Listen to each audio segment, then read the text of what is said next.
Hello everyone, Bagudwa educational mathematics YouTube channel Suratgarh में आप सभी का स्वागत है।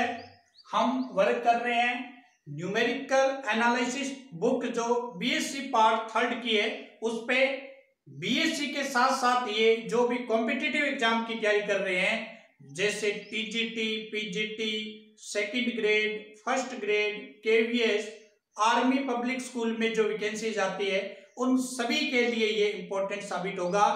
जिनका भी ऑप्शनल मैथमेटिक्स सब्जेक्ट है उन सभी के लिए यूजफुल साबित होगा।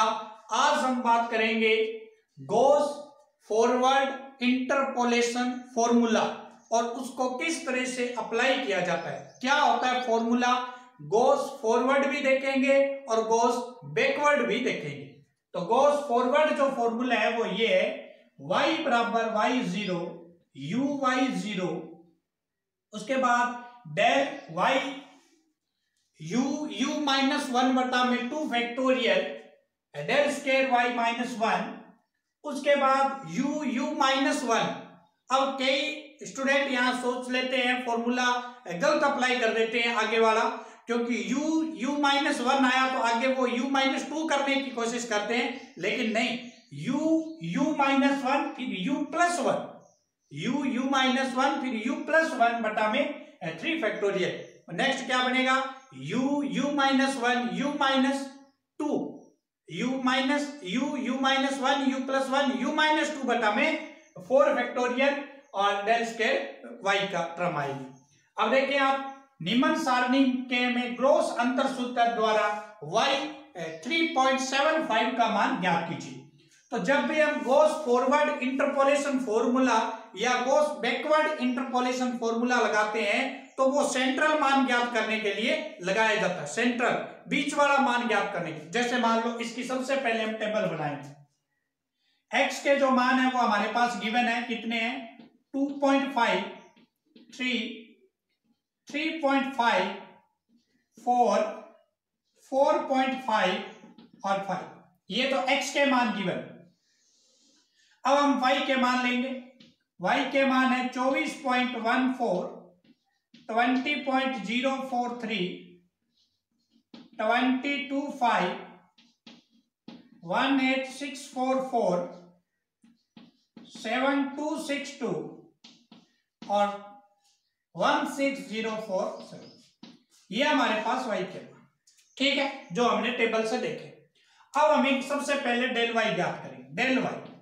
डेल y कैसे ज्ञात करते हैं, इसमें से ये मान फिर इसमें से ये मान घटाना, इसमें से ये मान घटाना, इस तरह से डेल y ज्ञात करेंगे तो हमारा जो आंसर पहला आएगा, इसमें से जब आप घटाएंगे तो -2.102, फिर इसमें से आप इसको घटाएंगे तो हमारा आंसर आएगा -1.18, फिर इसमें से आप दूसरे में इसमें से आप इसको घटाएंगे तो हमारा आंसर आएगा -1561, और उसके बाद आप इसमें से इसको घटाएंगे, इसमें से इसको, तो हमारा आंसर आएगा 1.82, फिर इसमें से इसको घटाएंगे तो आंसर आएगा -1.25। अरे भैया पहले इसमें से इसको घटाएंगे तो ये, इसमें से इसको घटाएंगे तो ये, इसमें से इसको घटाएंगे तो ये, इसमें से इसको घटाएंगे तो ये, और इसमें से इसको घटाएंगे तो ये। उसके बाद हमें क्या करना है, उसके बाद हमारे पास आंसर आएगा डेल स्क्वायर y का मान।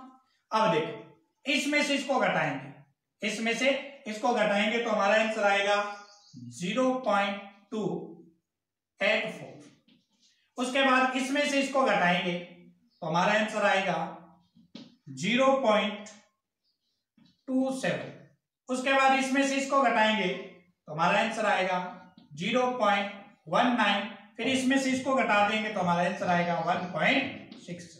बात आई क्या समझ में। उसके बाद हमें क्या करना है, डेल क्यूब y।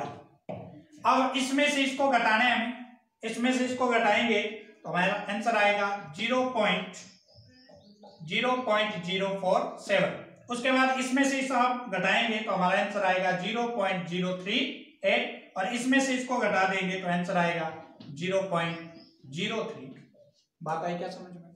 उसके बाद हमें क्या करना है, डेल स्क्वायर 4y का मान ज्ञात करना, डेल स्क्वायर 4y का मान। इसमें से इसको घटाएंगे भैया, इसमें से इसको घटाएंगे तो हमारा आंसर आएगा 0.09 और इसमें से इसको घटाएंगे तो हमारा आंसर आएगा 0.006, 0.006।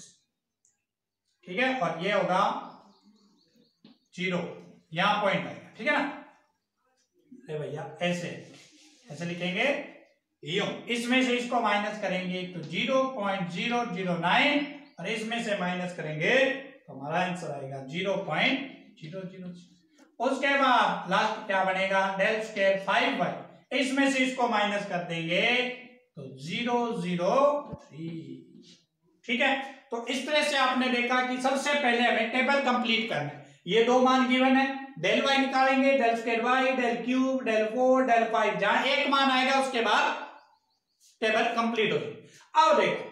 अब देखो हमें इस फॉर्मूले में u का मान चाहिए। सबसे पहले हमें पूछा क्या है, y 3.75 का मान। अब u कैसे निकालेंगे, तो u देखो, u बराबर 3.75 जो आपको बोला है माइनस, अब देखो 3.75 कहां होगा, यहां तो होने वाला नहीं ना, यहां सेंट्रल मान पकड़ेंगे। सेंट्रल मान कौन सा है, सेंट्रल मान कौन सा है 3.5, सेंट्रल मान कौन सा है 3.5, तो यहां 3.5 रखेंगे, बटा डिवाइड करेंगे किसका, इन सभी का डिफरेंस रखेंगे। इन सभी का डिफरेंस कितना है 0.5, तो इसको हल करेंगे तो u का मान आ जाएगा 0.05। u का मान कितना आएगा 0.5 आ गया u का मान। अब देखो, अब हमें कुछ प्रॉब्लम नहीं है, हम इसमें फॉर्मूले में मान रखते हैं। हमें किसका मान चाहिए, हमें मान चाहिए आपका y, किसका y 3.7। सबसे पहले देखो क्या है y0 का मतलब ये y0 का मतलब ये ओनली फॉर क्या है y, तो y का मान कितना है, सॉरी y का मान कितना है, सेंट्रल मान देखो। अब क्या करना है आपको, सेंट्रल मान लेना, और सेंट्रल मान पहला कितना है, सेंट्रल मान पहला कितना है, ये रहा सेंट्रल। अब देखो, जब भी अंतर्वेशन सूत्र आपको लगाना है तो सेंट्रल मान आपको ध्यान रखना है। सेंट्रल मान को पकड़ने के बाद ऐसे डाउन जाना, अंतर्वेशन में क्या करना है, डाउन जाना, डाउन चले गए। उसके बाद देखो आपको क्या, उसके बाद ऐसे, उसके बाद ऐसे, फिर यूं, बात आई क्या समझ में। अरे भैया, सेंट्रल मान आपने पकड़ा, y का मान देखा, अगर फॉरवर्ड लगा रहे हो तो नीचे की तरफ, फिर आगे वाला मान, फिर नीचे, फिर आगे, फिर ऐसे।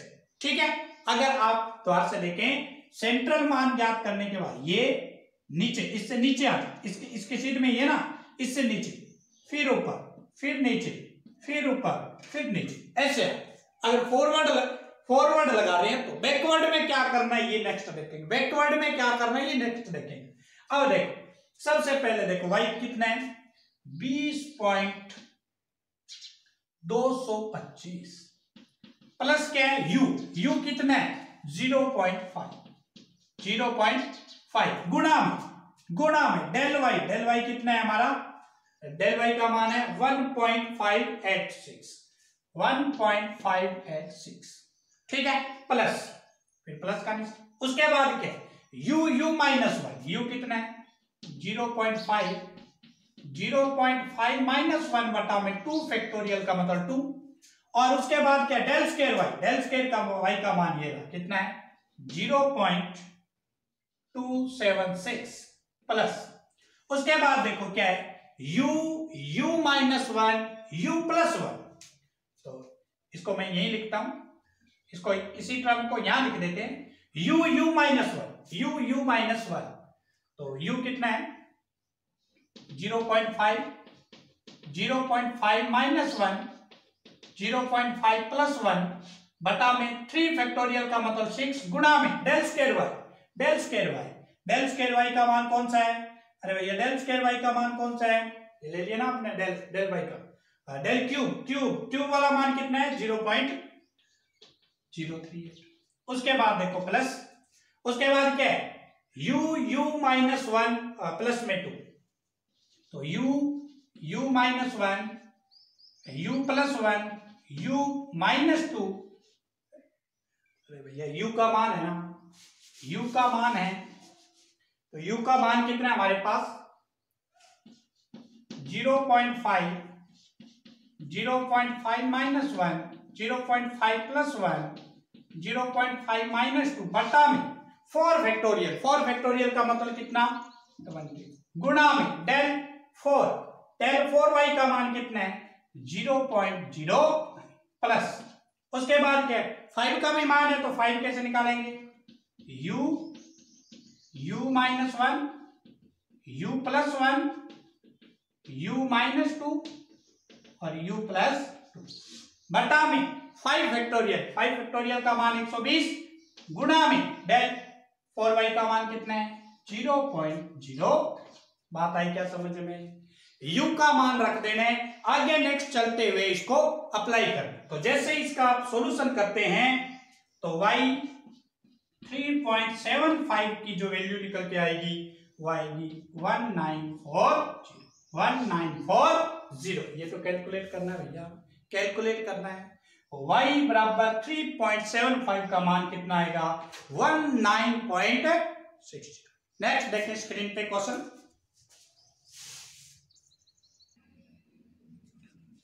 हेलो एवरीवन, नेक्स्ट क्वेश्चन देखें, गॉस बैकवर्ड इंटरपोलेशन फॉर्मूला। क्या होता है फॉर्मूला बैकवर्ड, अभी हमने फॉरवर्ड देखा था, बैकवर्ड देखें। बैकवर्ड में क्या करना है y0 del u del y minus 1। अब क्या करना है, फॉरवर्ड में u माइनस 1 से शुरू करते थे और बैकवर्ड में क्या करना है u प्लस 1 बटा में 2 फैक्टोरियल, प्लस में क्या आएगा फिर u प्लस 1 u माइनस 1 बटा में 3 फैक्टोरियल, फिर u minus 1 u plus 1 u plus 2 बटा में 4 फैक्टोरियल। इस तरह से आगे चलेगा। तो सबसे पहले देखो हमें एक टेबल दे रखी है, ये x और y के मान गिवन है। सबसे पहले हम टेबल बनाते हैं। आप देखो, और हमें किसका मान पूछा जा रहा है 1976 की जनसंख्या। तो सबसे पहले इन दोनों का डिफरेंस 12 और 15 में डिफरेंस कितना होगा माइनस का 3। फिर हमें क्या करना है इन दोनों का डिफरेंस लें, इन दोनों का डिफरेंस किसका 20 में से 15 घटाएंगे 5, 27 में से 20 घटाएंगे 7 माइनस के सॉरी प्लस के, उसके बाद 39 में से आप कितने घटाएंगे 27 घटाएंगे तो आपके बचेंगे 12, फिर 52 में से 39 घटाएंगे तो आपके बचेंगे 13। ये मान आएंगे। उसके बाद देखो ये भी प्लस का आएगा क्योंकि 15 में से घटाएंगे। उसके बाद 5 में से ये घटाएंगे तो आपके पास बचेंगे 2, 7 में से 5 घटाएंगे तो 2, 12 में से 7 घटाएंगे तो 5 और 13 में से ये घटाएंगे तो 1। ठीक है। उसके बाद देखो 2 में से 2 घटाएंगे तो आपका बचेगा 0, 5 में से ये घटाएंगे तो आपके बचेंगे 3, 1 में से ये घटाएंगे तो आपके बचेंगे -4। उसके बाद देखिए 3 में से ये घटाएंगे तो आपके बचेंगे 3, -4 में से 3 घटाएंगे तो -7 और -7 में से ये घटाएंगे तो -3। It's okay. ये आपकी टेबल तैयार है। अब सबसे पहले हमें u का मान चाहिए 1976 और सेंट्रल मान कौन सा है, सेंट्रल मान कौन सा है 1961। सेंट्रल मान कौन सा है 1961। तो ये 1961 है, ये सेंट्रल मान, ये क्या है सेंट्रल मान, ये क्या है सेंट्रल मान। ठीक है, 1961 क्या है सेंट्रल मान। सबसे पहले u निकालेंगे, सबसे पहले क्या निकालेंगे u। तो u कैसे निकालते हैं, किसका चाहिए 1976 का माइनस सेंट्रल मान कितना 1961 बटा में इन सभी में अंतर, इन सभी में अंतर कितने का चल रहा है 10 का। u का मान कितना है, इसको सॉल्यूशन करेंगे तो u का मान दे जाएगा कितना आएगा 1.5 आएगा, 1.5 आएगा। अब देखो सबसे पहले क्या है y0 कितना है, सेंट्रल मान देखेंगे, सेंट्रल मान देखेंगे कितना 27, सेंट्रल मान देखेंगे कितना 27, तो ये हो जाएगा 27 प्लस u कितना है u 1.5 गुणा में डेल स्क्वायर y। अब डेल y जैसे ही हमने देखा था कि फॉरवर्ड में हम ऐसे ले रहे, ऐसे बैकवर्ड में ऐसे ले ये फिर डाउन फिर अबव, डाउन, अबव और फिर डाउन और फिर ऐसे लेना मान, ठीक है ना। मान यू लेंगे तब आपका जाके हल होगा। तो सबसे पहले आप किसको लेंगे, इस मान को लेने, और उसके बाद आपको ये वाला मान उठाना है, उसके बाद आपको ये वाला मान उठाना है, उसके बाद आपको ये और ये सेंट्रल मान है, उसके बाद आगे वाला मान, और उसके बाद फिर डाउन का मान लेना है आपको, उसके बाद लास्ट में मान आपको लेना है। तो इस तरह से जैसे आप हल करेंगे इसको देखें तो हाँ कितना आएगा, यहां कितना था, यहां टेबल में था हमारा 7 आएगा। प्लस क्या है, u प्लस 1 है तो 1.5 और 1.5 प्लस 1 बटा में 2 फैक्टोरियल का मतलब 2, और उसके बाद डेल स्क्वायर वाई, देखो डेल स्क्वायर वाई ये 5, ठीक है ना। प्लस में हमें क्या करना है, क्या आएगा u का मतलब 1.5 माइनस 1 और 1.5 प्लस 1 बटा में 3 फैक्टोरियल का मतलब 6, और डेल क्यूब का मान कितना है 0। उसके बाद देखो plus u 1.5, u plus 1, u minus 1 और u प्लस 2 बटा में 4 फैक्टोरियल का मतलब 44, और डेल 4 का मान कितना है माइनस का 7 है। प्लस में क्या आएगा, u 1.5 plus 1, 1.5 minus 1, 1.5 plus 2, 1.5 minus 2 बटा में 5 फैक्टोरियल का मतलब 120 गुणा में कितना माइनस का, गुणा में कितना माइनस का 10। बात आई क्या समझ में? अरे भैया ऐसे मान लो, बैकवर्ड में से, बैकवर्ड में से, बैकवर्ड में से, ठीक है। अब इसको सॉल्यूशन करेंगे। जैसे ही आप इसको सॉल्यूशन करेंगे तो आपके पास y 1976 बराबर कितना आ जाएगा, 46.187 के लगभग आपकी 1976 की जनसंख्या आएगी। 1976 की क्या आ जाएगी, जनसंख्या। बात आई क्या समझ में? तो ये आज का हमने न्यूमेरिकल एनालिसिस के गोस बैकवर्ड और गोस फॉरवर्ड जो फॉर्मूला है उसके एग्जांपल आपके सामने प्लस में फॉर्मूला अप्लाई करवाया है।